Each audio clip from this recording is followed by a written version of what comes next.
obviously, like, a little while beforehand, my dad was like, invite your mates round, basically, because they're all 18 at the time, whatever. I was one of the last. So he's like, invite your mates and their girlfriends or whatever, and we're all going to open this port, and you'll all get a glass each, and, jobs are good, basically. So sure enough, we did, and yeah, fantastic night. It's a great little experience, something I'll remember forever. Awesome. So yeah, I can highly recommend a very old port. But my dad was, he was wincing at the price.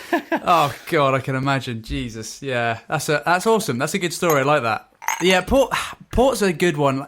I feel like port is almost people that don't drink much during the year, they will happily have a port with you. And you shouldn't be encouraging people to drink, I guess, but it's Christmas and the guys I'm talking about, the people that don't like drinking much and they're drinking water all day, and it's just like, no, just have one port and then play a board game with us, and it's like we're all sharing the same drink, we're talking about the same thing when we're drinking, and it's this communal vibe. And I feel like port is a really good one for that because it tastes so nice, it's so approachable, and it won't get you hammered either, probably. I mean, unless you drink it. I mean, it definitely can, but if you drink a couple, it won't. I mean, yeah. Anyway, you never really drink more than one or two, do you? Because exactly with a cheese board or dessert or something. Yeah. Oh, cheese board, good shout. Oh yeah, I'm getting hungry. Why do we do this? We always record this before dinner. It means that we feel like we're funnier because we're a bit drunk. It does. So, mate, how many have we done? Is that 5? We can carry on. I've done 4 or 5. I've actually not got another one. I mean, there's one that I thought you'd mention, like a dead cert. Have you got one more? I thought you might send. Yeah, so I'm assuming you're thinking of eggnog. Yeah. You know it. Now, I love eggnog so much, but it's very much the American side of me that loves it, and most of my Christmases were spent with my English family. So it meant that eggnog wasn't on the table until I was old enough to start buying my own and shipping it from America, effectively, or South Africa love eggnog. Really? That's right. Yeah, I've got an eggnog guy in South Africa. I'll let you know his name. Nice, hook me up. Yeah. Yeah, most of my eggnog comes from South Africa now for some reason. I'm not sure why, but I guess it's a traditional drink there as well. Right. But it's the American brand, but shipped from there. Anyway, don't know why.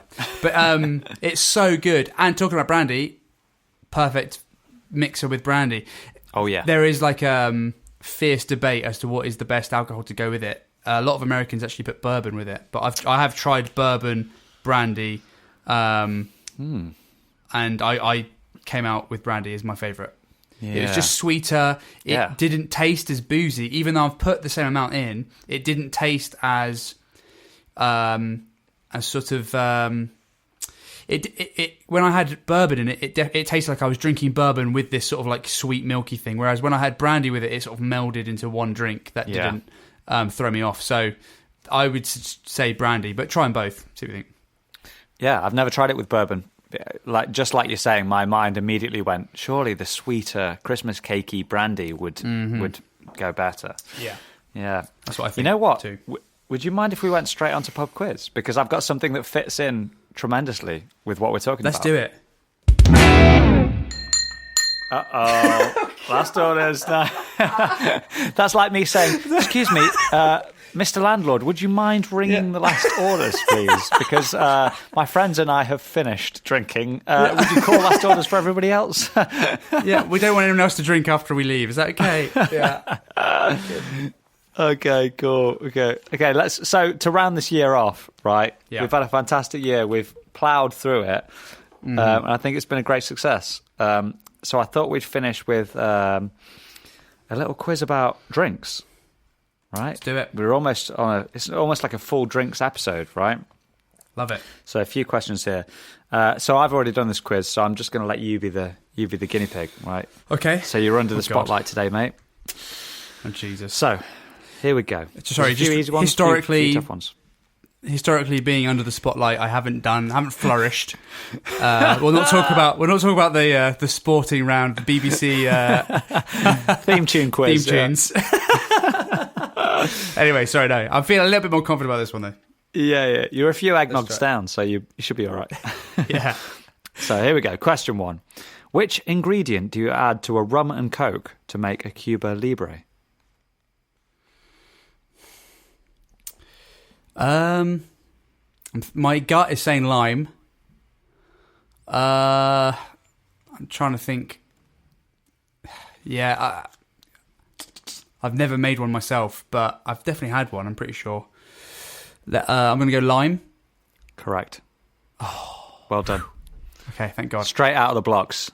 Straight out of the gates. Fantastic. Good Feeling job. good. There we go. Thanks, mate. No worries. No, you're doing well. Keep it up. I was just picturing you smoking a cigar like Brosnan in Die Another Day, drinking that Cuba Libre. Oh, no, it's a mojito. That's a mojito. But it's the same vibe. Whoa. You've got the Hawaiian shirt, you know. Watching Hallie come out of the water. Yeah, I know what you're talking about. Best film ever made, so I know exactly what you're talking about. Looking at the poster right now. So question 2. Okay, here you go. Question 2. Which famous rosé is allowed to be made by blending white wine and red wine together? Listeners, you can't see this, but Greg's holding his 007 Die Another Day Brosnan poster up across the internet. Listen, my opinion is that it's one of the weakest Bond films of the entire catalogue. You can't say that. The weakest. I'd take Moonraker. It's that bad. Mate, so I can't bad. believe you're saying that. It's basically the book Moonraker. If you just alter it a little bit, it's almost the book Moonraker. Get rid of the missile, put a space laser in. Yep. Get rid of a Nazi pretending to be a American, and you've got a North Korean pretending to be an Englishman. Yeah. So it's get rid of a fantastic, well-written storyline and pop in a terrible load of CGI crap, and you've got practically the same thing. Add a God. What is it? When you oh my God, what the sword fighting, the Olympic fencing. Add the fencing scene that eventually turned into like a full-on like sword fight throughout like a museum. Anyway, sorry. And Madonna, for some reason. Great. God knows why she's there. She knows how to write a theme tune, mate. That's why. For God's sake. Don't get me started. Okay. Back to the quiz. Okay, sorry. Let's not end on a downer.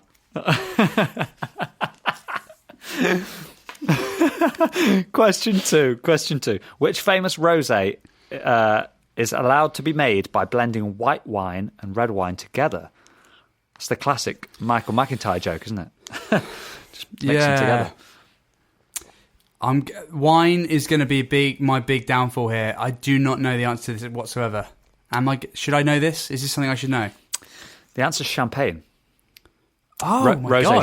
Rosé champagne, is made by literally mixing the two together, as opposed to leaving skin in. Leaving skin in the fermenting process, Right, interesting. I didn't know that at all. That's very cool. Okay, I think you might have more luck with this one. Question 3. Which whiskey distillery's copper pot stills are the same height as an adult male giraffe? I'm looking for a specific distillery here. I think the tallest ones have got to be like Glenmorangie or something. No, Glenmorangie. I'll go Glenmorangie. You're so right.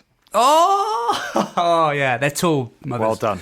Yeah, God, blimey. Yeah, man. Apparently the same height as an adult male giraffe, which is pretty big. They're like ludicrously tall. So just a quick one for people caring about whiskey, like the height of the still allows for what's called reflux, which is basically as the spirit turns into condensation and lifts up, so the alcohol goes up before it condenses again to go to pure alcohol.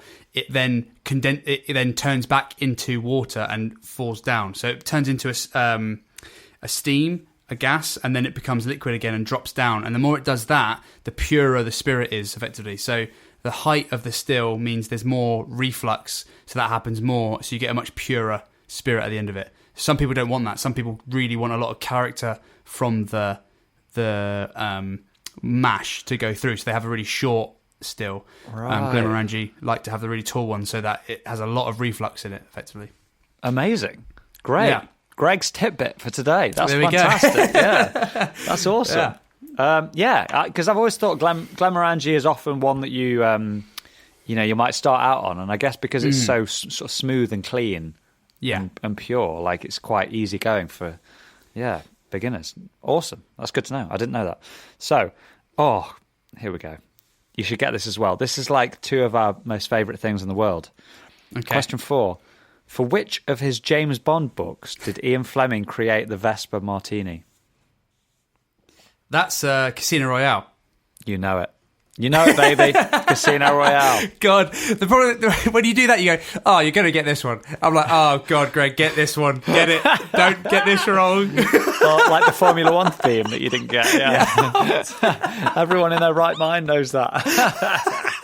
Oh dear. Oh, good. Of course it is. Nice, good. So you're on 2 parts Gordon, 1 part. What's the vermouth he uses? It's like a specific type, isn't it? Quina Lillet. Quina Lillet. Yeah. And that's it. Yeah, fantastic. Well, you're doing well, mate. 3 out of 4 so far. Here we go. Question 5. What weight of grapes is needed to make 1 bottle of champagne? It's the wine stuff I'm going to get wrong every time, I think. I'm looking for metric. I know you've got the American in you. I don't want like a... I don't even know what imperial is. Pounds? Like a pound. Yeah, a pound. Yeah. I don't want pounds. I want grams and kilos, please. A full bottle of champagne's got to weigh at least in liquid form. Has got to weigh. No, I'm talking about the amount of grapes. So if you were to weigh the grapes to go in. Sorry, yeah. So I'm thinking the liquid form of a champagne bottle, I reckon, has got to be 3 kilograms. Right. In my head. So I'm thinking grapes to go into that. Let's triple that. 9 kilograms. No, way more than that. 15 kilograms. No. Way less than that. Yeah. 8 kilograms. 5 kilograms. 5 kilos of grapes. I think. You're going to be surprised. It's between 1 and 1.2 kilograms. What? Yeah, of grapes to make 1 bottle of champagne. I tell you what, because a lot of it's air, a lot of it's bubbles. When I hold that glass, the bottle's made of glass. Yeah. And when you pour out a whole bottle of champagne, it doesn't get that much lighter, does it? No. Didn't they think of the glass weight? Yeah, okay. Yeah. That's my fault.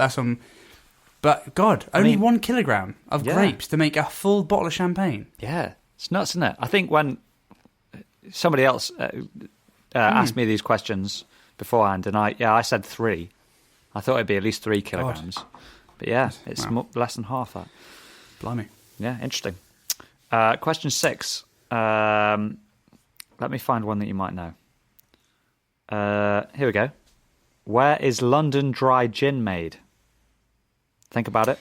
I actually feel like I should know this because I've read this. Because there's like a couple of whiskey distilleries opened up there like a year or 2 ago in this like region where all the gin used to be made. Oh my God. Well, I guess there's like what big gins, Gordon's and stuff, Gordon Street or something. I'm not. Oh God, there is something I should know here. I know it's much easier than you think. Much easier than I think. It's not Gordon Street. Let's call it Gin Street. Okay, interesting. Yep, that's an answer. London dry gin is made all over the world. Nothing to do with London. I mean, it might have been back in the day, but you can literally make it everywhere. It's not like champagne where you have to make it specifically in champagne. Yeah, it can be made anywhere. Well, I don't count. I don't accept that question. I don't accept the result of this question. Yeah. Are you going to take me to the Supreme Court? I will, mate. Yeah, you get that. That's well within your rights. I look forward to it. Okay, I'm going to give you. Okay, I'm going to give you 2 more questions, right? Because I think these 2 you might get. We're going to go whiskey heavy. The last 2 questions. Thank God. Which cereal grain must make up at least 51% of bourbon? I think it's got to be barley, right? At least 51% barley. and then you can put rye and corn as much as you like. Cereal grain.